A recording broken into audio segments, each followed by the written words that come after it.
Powerful cinema presenting the breed.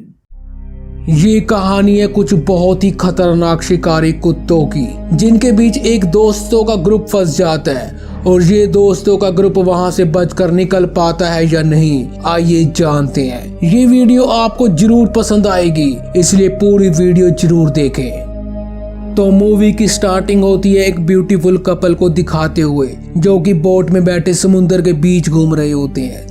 तभी उनको वहां एक आइलैंड नजर आता है और वो अपनी बोट को उस आइलैंड की तरफ घुमा लेते हैं। आइलैंड के किनारे पहुंचने पर वो आदमी बोट को बांधने लगता है, पर उसकी वाइफ में इतनी ज्यादा एक्साइटमेंट होती है कि वो उसे बिना बताए ही जंगल में घूमने के लिए चली जाती है। अब जंगल घूमते हुए उसे एक घर नजर आता है और वो उस घर के पास चली जाती है, लेकिन यहाँ उसे ऐसा महसूस होता है कि उसका कोई पीछा कर रहा है, जैसे कि किसी ने चारों तरफ से उसे घेर लिया हो। वो काफी डर जाती है और तभी उसके ऊपर कोई अनजान चीज अटैक कर देती है और उसे घसीट कर ले जाती है। वो बहुत चिल्लाती है, पर उसे बचाने के लिए वहाँ कोई नहीं था। इसके बाद ये सीन यहीं पर ब्लैक आउट हो जाता है और सीन शिफ्ट होता है दो भाइयों पर, जिनका नाम जॉन और मेड होता है। ये भी अपने दोस्तों के साथ उसी आइलैंड पर घूमने फिरने के लिए जा रहे होते हैं। दरअसल उस आइलैंड में उनके एक अंकल का घर था, जो कि बहुत दिनों पहले ही गुजर चुके हैं, इसलिए अब वो आइलैंड बिल्कुल ही सुनसान है और वहाँ इंसानों का कोई भी नामो निशान नहीं है। अब ये सभी उस आइलैंड में उसी अंकल के घर में रुकते हैं, जहाँ पर काफी एंजॉय भी करते हैं।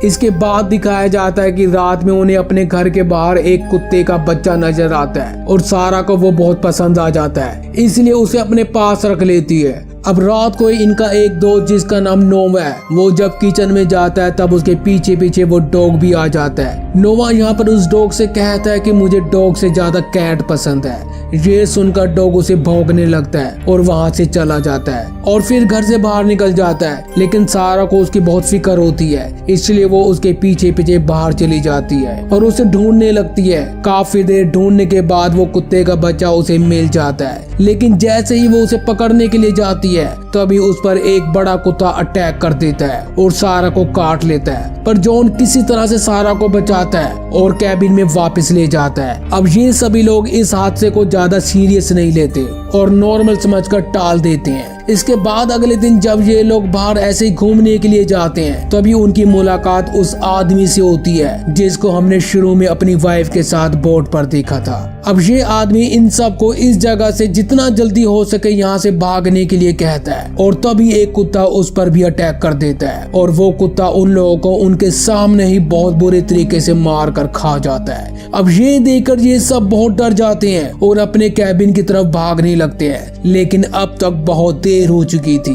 क्योंकि वहाँ बहुत सारे शिकारी कुत्ते आ चुके थे और सभी के सभी कुत्ते इनके पीछे लग जाते हैं। ये किसी तरह से अपने घर तक तो पहुँच जाते हैं, लेकिन एक कुत्ता निकी के पैर को पकड़ लेता है और उसे खींचकर जंगल में ले जाने की कोशिश करता है। पर तभी वहाँ जॉन आ जाता है और वो एक तीर से उस कुत्ते को मारने की कोशिश करता है, पर अनफॉर्चुनेटली वो तीर सीधा जाकर निकी के पैर में घुस जाता है, जिस वजह से निकी बहुत ही ज्यादा तड़पने लगती है। इसके बाद ये सब किसी तरह से उन कुत्तों को भगाते हैं और निकी के पैर का ट्रीटमेंट करते हैं। अब ट्रीटमेंट होने के बाद जब वो बाहर देखते हैं, तब बहुत सारे शिकारी कुत्ते उनका घर से बाहर निकलने का इंतजार कर रहे होते हैं। इसके बाद दिखाया जाता है कि ये सब डिसाइड करते हैं कि इस जगह को छोड़कर अब चले जाएंगे, लेकिन जब वो जाने लगते हैं तब वो देखते हैं कि उनका सी प्लेन पानी के बीच बह रहा है। दरअसल कुत्तों ने सी प्लेन की रस्सी काट दी होती है, जिस वजह से सी प्लेन बहता हुआ आगे तक चला जाता है। अब जॉन उस प्लेन को पानी में बहता हुआ देखकर उसे वापस लाने के लिए पानी में कूद जाता है, लेकिन जब वो प्लेन तक पहुंचता है तब वो देखता है कि उस प्लेन पर पहले से ही कुछ कुत्ते बैठे हुए हैं और जैसे ही कुत्ते जॉन को पानी में अपने पास देखते हैं, तभी वो कुत्ते भी पानी में कूद जाते हैं। जॉन उन कुत्तों को पानी में कूदता हुआ देखकर वापस मुड़ जाता है और किसी तरह से पानी से निकल जाता है और भागकर ये सब घर में घुस जाते हैं।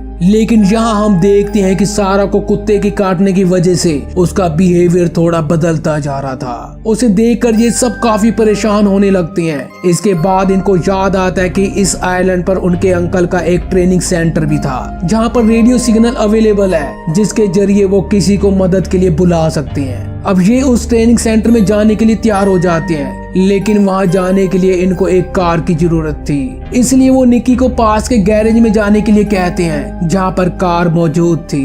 निकी किसी तरह से उस गैरेज तक पहुंच जाती है, पर जब वो कार में बैठती है और कार को स्टार्ट करने लगती है तो वो कार स्टार्ट ही नहीं होती और तभी वहां पर शिकारी कुत्ते भी आ जाते हैं, जिस वजह से निकी को कार से बाहर निकलकर कुत्तों से बचते हुए घर पर वापस आना पड़ता है। अब ये सब यहाँ पर बुरी तरह से फंस चुके हैं और अपनी इस टेंशन को थोड़ा सा कम करने के लिए वो रात को पार्टी करने लगते हैं। लेकिन तभी अचानक से लाइट चली जाती है और इसलिए नोवा बेसमेंट में रखे जनरेटर को स्टार्ट करने के लिए जाता है, लेकिन बेसमेंट में पहले से ही शिकारी कुत्ते होते हैं और वो नोवा पर हमला कर देते हैं और बहुत ही बुरे तरीके से उसे मार देते हैं। इसके बाद दिखाया जाता है कि ये सभी शिकारी कुत्ते बेसमेंट से होते हुए उनके कैबिन के अंदर तक पहुंच जाते हैं और इन सब पर हमला कर देते हैं, लेकिन ये सब किसी तरह से उन कुत्तों से बचते हुए कैबिन की छत पर जाकर छुप जाते हैं। अब यहाँ पर उन्हें अंकल के कुछ पेपर्स मिलते हैं, जिससे उन्हें ये पता चलता है कि किसी समय ये सारा आयरलैंड एक आर्मी का कैंप हुआ करता था और उस समय यहाँ पर शिकारी कुत्तों पर कुछ एक्सपेरिमेंट किया जाता था,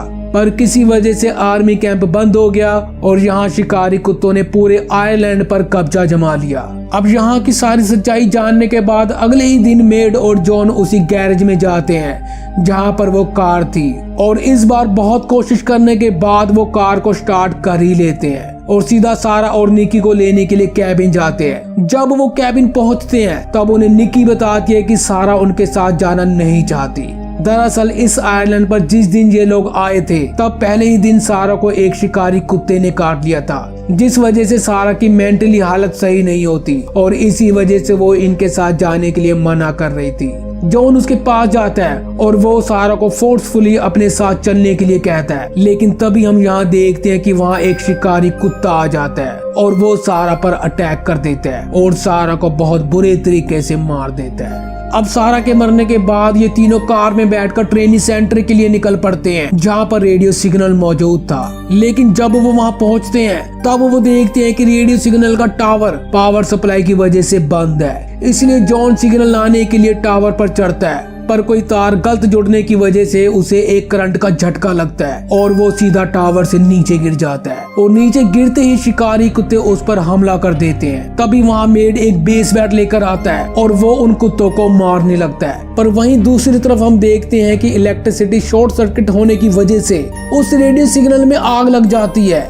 ये सब देखकर निकी के दिमाग में एक प्लान आता है और वो इस आग का फायदा उठाते हुए रेडियो स्टेशन में जितने भी कुत्ते थे उनको जला देती है। फिर आग की वजह से एक जोर से धमाका होता है जिससे बाहर के कुत्ते कुछ देर के लिए शांत हो जाते हैं। वहीं जॉन मेड से कहता है कि उसने समुद्र के किनारे एक बोट देखी थी जिसकी मदद से अभी भी ये लोग इस आइलैंड से निकल सकते हैं, लेकिन हम यहाँ देखते हैं कि शिकारी कुत्ते उन पर हमला करने के लिए फिर से तैयार खड़े थे, पर कुत्ते उन पर हमला करते उससे पहले ही निकी एक कार लेकर वहाँ पर आ जाती है और उन दोनों को कार में बिठाकर सीधा उस बोट की तरफ ले जाती है और कार को लेकर सीधा समुद्र में ही घुस जाती है। फिर कार से बाहर निकलकर और तैरकर उस बोट तक पहुंच जाते हैं। इस तरह वो लोग वहां से बचकर निकलने में कामयाब हो पाते हैं, लेकिन यहाँ इस आइलैंड पर इन्होंने अपने दो दोस्तों को खो दिया, सारा और नोवा को। अब इसके साथ ही ये मूवी यहीं पर खत्म हो जाती है। आपको ये मूवी कैसी लगी हमें कमेंट बॉक्स में जरूर बताएं